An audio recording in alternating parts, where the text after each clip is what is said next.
Na última sexta-feira, o 16º maior banco dos Estados Unidos decretou falência. Talvez você tenha ouvido falar do Silicon Valley Bank nesses últimos dias, mas se você ainda não entendeu o que aconteceu e o impacto disso, a gente vai te explicar depois da vinheta.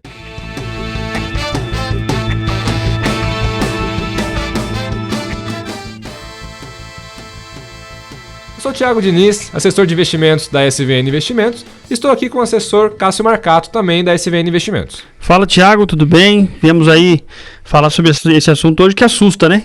Falência, banco, frases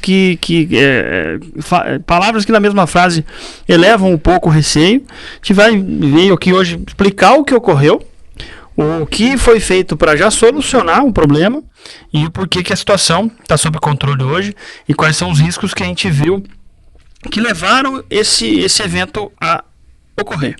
Com certeza. Não foi um evento pequeno, então de cara a gente não pode desmerecer ele, né? Até se a gente pegar alguns dos números, era o 16º maior banco dos Estados Unidos, foi a segunda maior falência da história dos bancos americanos. É um banco de mais de 40 anos. Exato, não é uma fintech que começou agora. A maior quebra de banco dos últimos 15 anos. Então, realmente é um fato importante.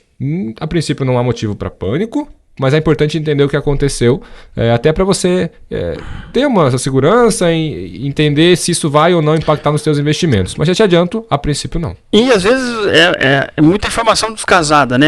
Às vezes a gente recebe informações muito cedo, informações de que o banco X ou Y está envolvido, que bancos aqui no Brasil estão expostos.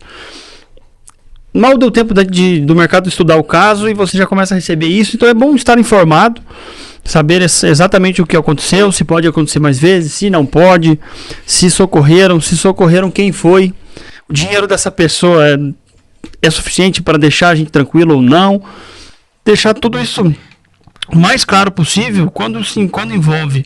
Acho que quebra de banco é muito importante a gente estar sabendo de tudo, porque vai trazer tranquilidade. Perfeito. Já de cara, uma notícia tranquilizadora: todo o recurso que estava nas mãos do banco vai ser acessado por quem estava investindo lá. Todos os clientes. Exato. Mas vamos para a cronologia então.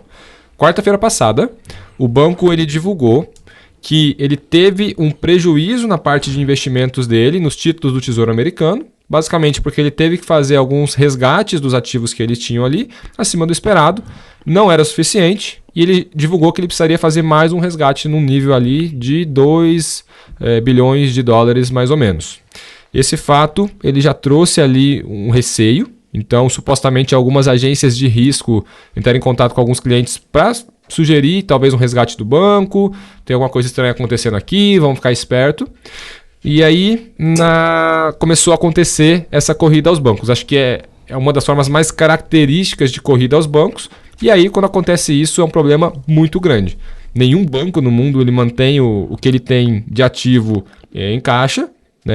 Geralmente você vai ter uma proporção ali, 1:10, 2:10, 3:10, dependendo do momento e do país.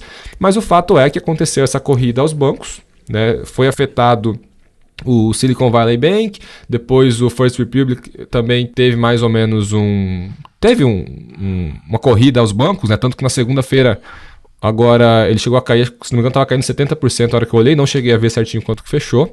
Tinha um outro banco também, Signature, também foi... De cripto, né? Exato, um banco menor do que o Silicon Valley, mas também aconteceu a quebra dele.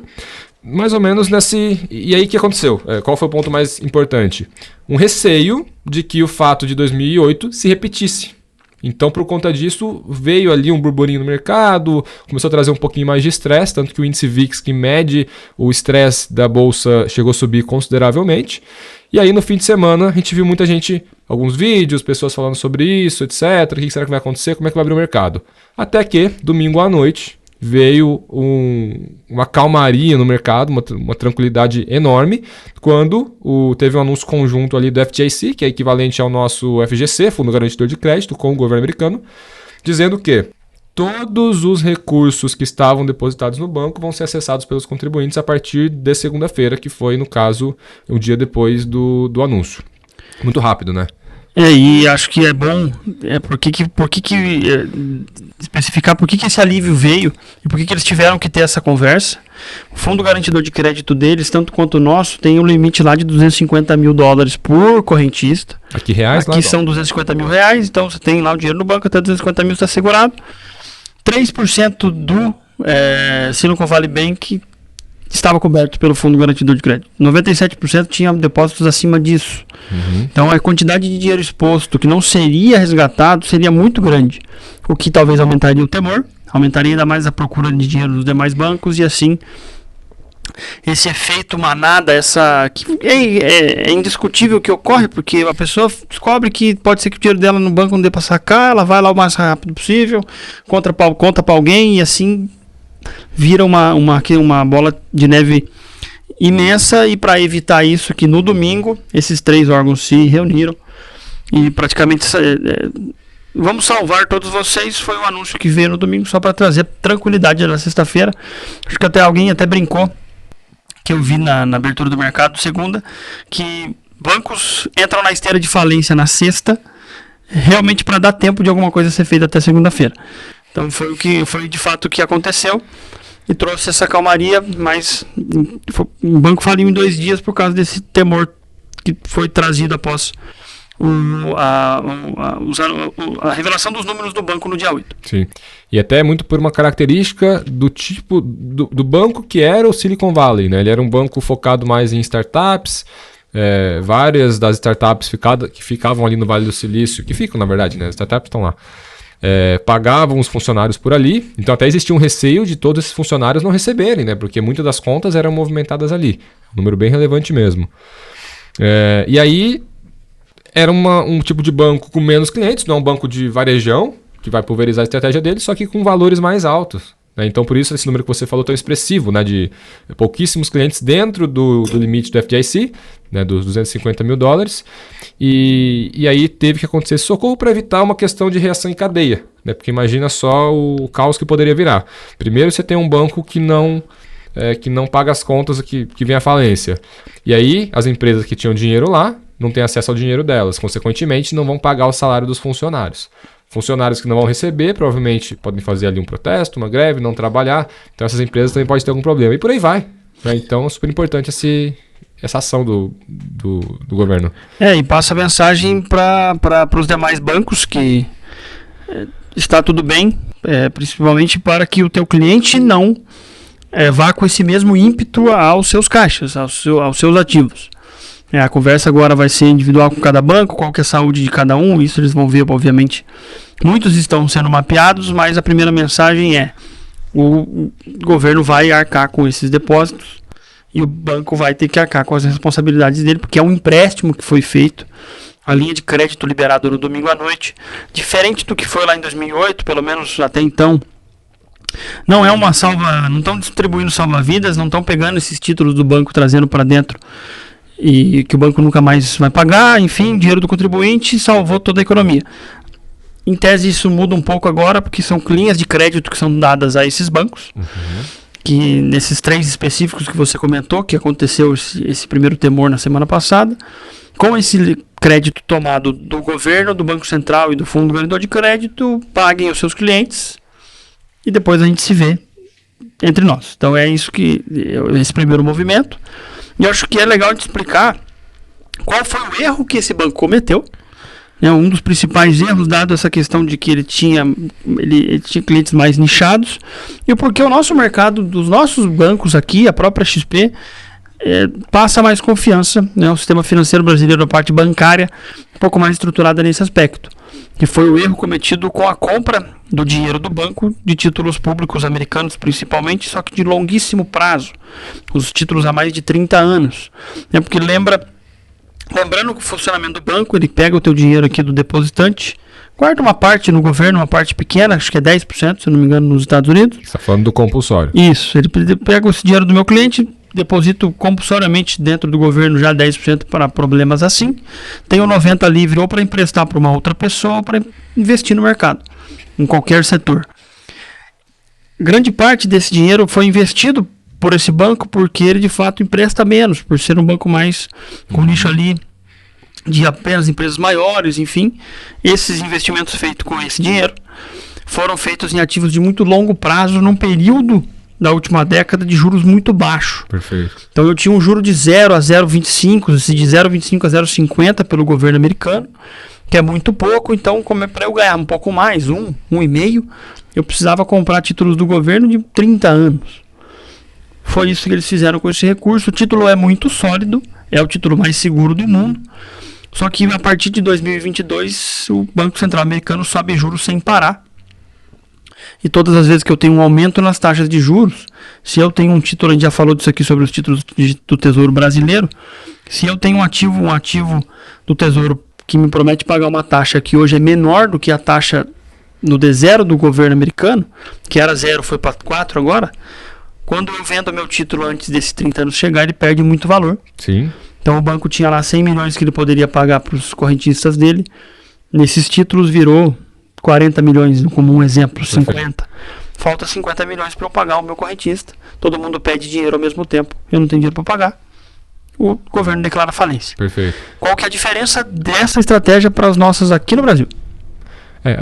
Completando isso que você estava falando, que acho que é bastante interessante, a carteira do banco, se eu não me engano, ela estava ali perto de 22 bilhões de reais, com uma taxa média de rentabilidade ali perto de 1,89. E aí agora, pegando com essas altas de juros que você comentou, hoje no mercado, se não me engano, está negociando 3,90, enfim, é uma alta muito expressiva, né? Praticamente o dobro do que eles têm como carteira. E aí, qual que foi mais ou menos o comunicado? Fala, gente, tá tudo bem, o ativo no vencimento ele tem um valor, então tá tranquilo, você só não pode resgatar agora. Aí o que o pessoal faz? Pô, nem que vou lá e resgatar agora. É normal também, questão de se proteger. Aí entrando nessa pergunta que você me fez, uma coisa muito importante, até um conceito que eu falei agora há pouco e a gente não explicou o que é a tal do compulsório, depósito compulsório. Então, vamos lá, dentro da economia, todos os bancos funcionam assim, o sistema financeiro funciona assim. Vamos supor que eu entro lá e eu coloco R$100 no banco. O banco ele vai ter que tirar cerca de R$10 para colocar no compulsório, aqui falando simplificando o modelo de 10% de compulsório, e o restante ele pode emprestar para uma outra pessoa. Nos Estados Unidos, esse é o índice que está sendo trabalhado. Hoje, por que o Brasil ele é tido como mais seguro nesse ponto de compulsório? Hoje o Brasil está trabalhando com uma taxa de 20%. Isso é obrigatório. O banco ele tem que reter isso. E aí ele vai investir nos títulos públicos. No caso dos Estados Unidos, para eles conseguirem uma rentabilidade acima, tiveram que colocar em prazos mais longos. No Brasil a gente tem uma taxa de juros pagando 13,7. Então você talvez não precisa ter uma taxa, um alongamento tão grande, você consegue ter mais constância também na tua carteira de rentabilidade de título público. Fora isso, essa questão também dos 20%, de 10 para 20 não muda tanto. Muda, é o dobro. Então, é muito mais tranquilo. E esse, inclusive, é um instrumento que o governo tem. Tanto que na pandemia, eles baixaram para 17 o nível de compulsório. Por quê? Porque aí se eu tenho que reter menos dinheiro, eu posso emprestar mais. E se eu emprestar mais, eu vou conseguir ter mais empresas com acesso ao dinheiro e poder tentar salvar algumas delas do risco que a pandemia trouxe. E eu giro mais a economia, né? Exato. Se eu não me engano, o compulsório chegou a ser 43 numa época mais difícil economicamente. Bons anos atrás, né? 2015, 2016, até um pouco antes. Sim. Foi 40 até 2018. Sim. Depois caiu para 20, depois para 17, agora retorna a 20. E sim, é o dobro do dinheiro que tem guardado dos bancos americanos. Então isso é uma diferença bem relativa. E depois, até voltando um pouquinho mais no tempo do que 2015, a gente teve um efeito muito forte que foi a crise de 2008, quando de fato teve a maior quebra da história, né? Eu falei que essa foi a segunda, a primeira foi lá. E aí lá você teve uma revisão do sistema financeiro praticamente, né? Talvez exagerando um pouco, mas os compulsórios como um todo tiveram que ser muito revisados para a gente trazer mais solidez para o sistema. E aí, aos poucos, tentar ir soltando um pouquinho, por quê? É importante que você tenha o dinheiro na economia, o dinheiro circulando, então um compulsório mais baixo é interessante porque o banco pode emprestar mais. Por outro lado, muito baixo, e aí você tem esse risco de ele estar muito alavancado. E aí, se as pessoas solicitam ao mesmo tempo o resgate, você tem esse problema. Né? Até eu li um relatório hoje mais cedo que os bancos brasileiros estão com uma liquidez bem tranquilas nesse momento. Então, não tem muito com que se preocupar, até por conta da remuneração da LFT, né? do título público, que tem uma liquidez mais tranquila, não tem esse risco de descasamento de marcação a mercado. É um ativo que ele praticamente não tem a marcação a mercado. Então é muito mais tranquilo de trabalhar, né? O próprio CDI, né? A gente fala muito do CDI no mercado, as pessoas às vezes usam CDI para todas as referências. O certificado de depósito interfinanceiro é a troca que um banco faz com o outro de dinheiro de uma noite, de um dia para o outro. Ele remunera quase 14% ao ano, né? Baseado na taxa Selic. Então, o depósito de curtíssimo prazo, mais curto que tem, eu já tenho uma boa rentabilidade com o meu dinheiro, eu pensando como um banco, né? Sim. E eu tenho os bancos aqui com os maiores estudos de crédito do mundo, porque o brasileiro, historicamente, ele é um pouco inadimplente. Por causa das dificuldades econômicas que a gente passa, juros altos, como você citou.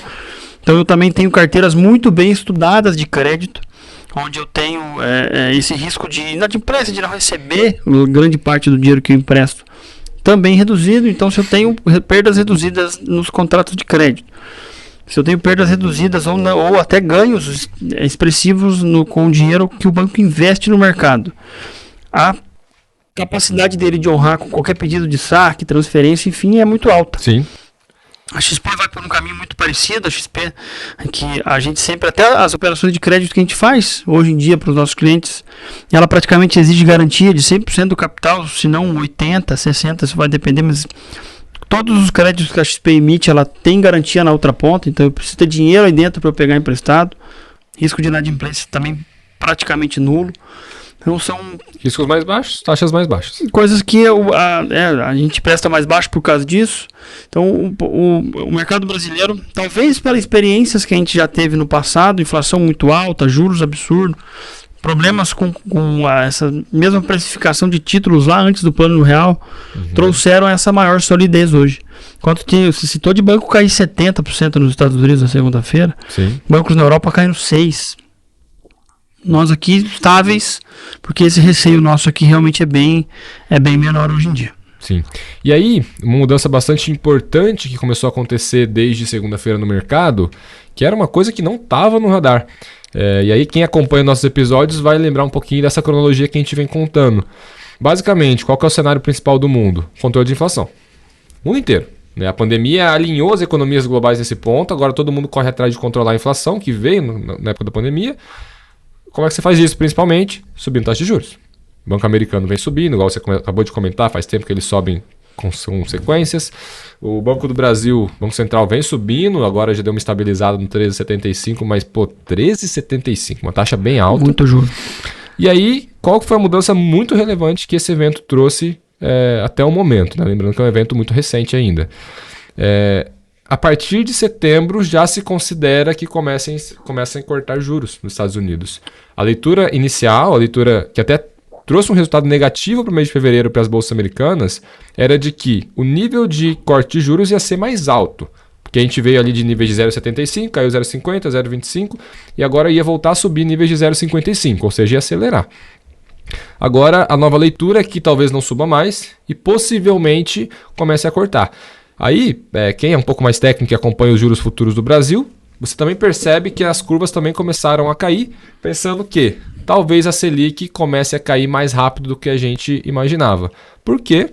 Talvez os bancos centrais tenham entendido que nesse nível pode ser que a gente machuque demais a economia. Isso, infelizmente, acaba sendo um dano colateral desse tipo de política. É natural que quando você suba muito forte, suba bastante os níveis de taxa de juros, algum dano colateral vai ter. Né? Acaba tendo empresas que passam dificuldades, bancos passam dificuldades e podem até quebrar. Desemprego. Perfeito. E aí eu tenho que entender o equilíbrio de tudo isso. Até porque desemprego é um dos fatores que reduz a inflação. Né? Então todo esse equilíbrio é super importante na economia. Né? E eu acho que esse sinal que foi dado de que podemos ter um alívio nessas questões monetárias, ele também, de propósito ou não, ele vai ajudar muito para que outros eventos como esse, dessa falência desse banco e dos demais, alguns menores ali, pare por aqui. Porque os juros que você mesmo citou, que foram a 3,80, quase 3,90 dos títulos públicos longos dos Estados Unidos, eles estão nesse patamar de 3 alto, porque eles caíram de 4,20 quase para 3,80 no dia seguinte, na segunda-feira, depois do auxílio, já por esse sinal de que talvez as altas de juros não sejam tão grandes assim, Então os títulos longos já começaram a diminuir os juros, diminuindo sistematicamente as perdas no curto prazo de quem detém esses títulos, como esses bancos, por exemplo. Perfeito. Então, talvez o governo, os bancos centrais precisem desse alívio dos ativos longos para conseguirem não ter um problema agora no curto prazo e assim caminharemos para um mundo de juros mais baixo, mais rápido do que o esperado. Claro que vai vir a pergunta que nós vamos provavelmente discutir isso aqui em algum momento, se esse for o cenário e se a gente vai conseguir diminuir a inflação enquanto a gente diminui juros. Pode ser que sim, a economia não é exata. Historicamente, sempre uma coisa precisou da outra. Precisa ter juros altos para a inflação estar baixa. Perfeito. Mas será que eu não cheguei num ponto que eu já preciso começar a cortar os juros antes da inflação cair? Talvez esse seja a principal pergunta deixada pela falência desse banco. Perfeito. E aí, além da pergunta, fica uma boa lição, né? De que a regra é de sempre, diversificar é o melhor caminho. Eu nunca posso deixar todos os ovos na mesma cesta, por maior e mais sólida que seja essa cesta, né? Então, por que é que eu vou deixar todo o meu dinheiro num banco desse, que é muito sólido, mas que às vezes está pagando a mesma remuneração para ter meu dinheiro do que um outro banco, sendo que eu posso diversificar esse saldo? E aí vem, puxando um pouco a sardinha, para a nossa plataforma da XP. Que na XP, através de uma única conta, que é a minha conta na XP, eu vou ter acesso a uma infinidade de bancos e consigo diversificar. O limite de 250 mil por emissor. Então, tendo a conta na XP, eu posso colocar 250 mil no emissor A, no B, no C, no D e diversifico, deixo todo o meu valor dentro do fundo garantidor de crédito e fico protegido de um evento como esse. Se você fosse cliente aí desse banco que pediu falência, vamos supor que tivesse 200 mil dólares nele e mais 200 mil em outro, 600 mil dólares no total, 3 bancos. No dia da notícia, você estaria muito menos preocupado do que quem tem acima disso. E o nosso trabalho, a gente sempre vai respeitar esses limites do fundo garantidor de crédito. Se eu tiver que excedê-lo, eu vou para títulos públicos, que no episódio que a gente fala aqui do Tesouro Brasileiro, tem o direito de recompra, tem o solidez, eu tenho o título mais seguro do país, então eu consigo ter uma carteira blindada desses riscos de crédito que estão aí, né, que são a grande discussão de 2023 até agora. E eu acho que é bom lembrar, só para quem às vezes está com um pouco de receio ainda, né, quais são as consequências, para onde a gente pode ir. Em 2008, lembra o que aconteceu, enfim. Ou por que ainda isso está bem difundido, por que ainda isso está bem... não estamos caminhando para uma discussão de que isso será uma questão sistêmica ou que isso vai acontecer mais vezes em larga escala. A gente tem esse respeito que nós trabalhamos aqui dentro pelo Fundo Garantidor de Crédito no Brasil. Lá fora essa questão, que é uma coisa que ficou clara, mas historicamente é claro, o poder financeiro do Tesouro Americano e do Fed, né, do Banco Central Americano, é imenso. São dezenas de trilhões de dólares que eles conseguem gerar a partir do próprio balanço para salvar um banco como esse, para dar uma linha de crédito se necessário, que foi o que aconteceu. Então eles têm uma capacidade, porque é a maior economia do mundo, porque quebra um banco nos Estados Unidos e eu compro títulos dos Estados Unidos para me defender, porque a capacidade do governo é imensa. Então às vezes o banco trouxe um pouco de receio, só que os demais bancos ali, porque o mercado não está tão receoso por causa dessa capacidade financeira dos Estados Unidos de arcar com esse compromisso fiscal que ele tem ali com o sistema bancário dele. E o nosso aqui, já falamos, reitero, está longe de chegar num nível de receio como esse, por causa do sistema ser mais preparado para momentos difíceis. Perfeito. E aí, até lembrando, né, a questão da importância de eu me proteger com todo o meu patrimônio.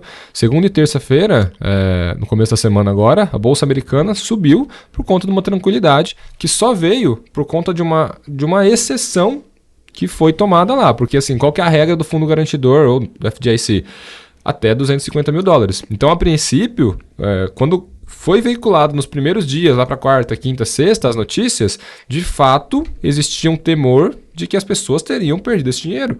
Eles iriam só ter acesso aos 250 mil dólares. E se a empresa tem 5 milhões de dólares? Só 250 mil. Eu vi contas com 350 milhões de dólares dentro. E ainda assim teria De acesso. empresas que precisavam pagar o salário, que foi o exemplo que você citou aqui. Perfeito. Teriam acesso a 250 mil dólares. Mesma coisa, né? Isso aí, o cenário mudou drasticamente por conta de um anúncio de que eles iriam salvar a economia, porque tem interesse que vire sistêmico. O governo, o Tesouro, o Banco Central, não estão, estou salvando aqui os correntistas desse banco, que eu não quero que outro banco sofra, ou os bancos tenham alguma crise parecida com 2008. Sim. Um exemplo que você trouxe é muito claro.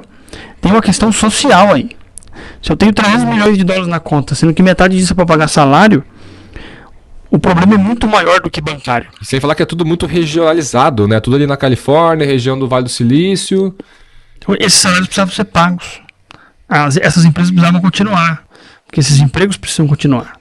Então é mais nessa linha que eu acredito que veio o salva-vidas do Fed, nesse caso, e por isso que já deixou mais tranquilo os demais bancos ali do mesmo tamanho, até os menores. Tem os 5, 6 lá que dizem que são grandes demais para quebrar, estão fora da discussão 100%, mas os demais foram, que são esses mais, que tem um cunho mais social, né, que emprega, que pagam milhares de pessoas nos Estados Unidos, milhões. Acho que esse ponto é muito importante, que foram essas questões sociais que eu acho que mais balizaram o governo de falar, não, garante todo mundo aí para a economia seguir normal. Perfeito. Então, vamos nos despedir do pessoal. Galera, espero que vocês tenham gostado desse episódio. Cássio, valeu aí mais uma vez pelo bate-papo, pela ideia que espero que a gente tenha conseguido trazer uma leitura um pouco mais clara de todo esse evento, né, que não foi nada simples, né? Sim. E eu que agradeço o pedido, reforço aqui a questão que você falou da diversificação. Contem com a gente, conte com o assessor de investimento, conte com a plataforma da XP, para sempre ter vários caminhos para o teu recurso, para você sempre ter mais tranquilidade, mesmo em momentos assim que uma notícia dessa pega a gente desprevenido. A gente tem sempre estar atento a isso, sempre vai falar disso, para trazer o máximo de informação possível, mas enquanto gerir ali o patrimônio, ajudar o cliente a gerir o patrimônio dele da melhor maneira possível, conte com a gente para que esses riscos não peguem a gente desprevenido. Perfeito. Então é isso. Se você gostou desse vídeo, por favor, deixe o seu curtir. Ficou com dúvida de algum ponto que a gente colocou aqui? Os comentários estão aqui para isso. Usa, que a gente vai ficar atento para responder você. E não esquece de se inscrever no nosso canal. A gente está disponível no YouTube, mas também estamos disponíveis no Spotify, Deezer, Apple Podcast. Provavelmente na plataforma que você usa, a gente vai estar lá. Obrigado por ter ficado até aqui e a gente se vê no próximo episódio.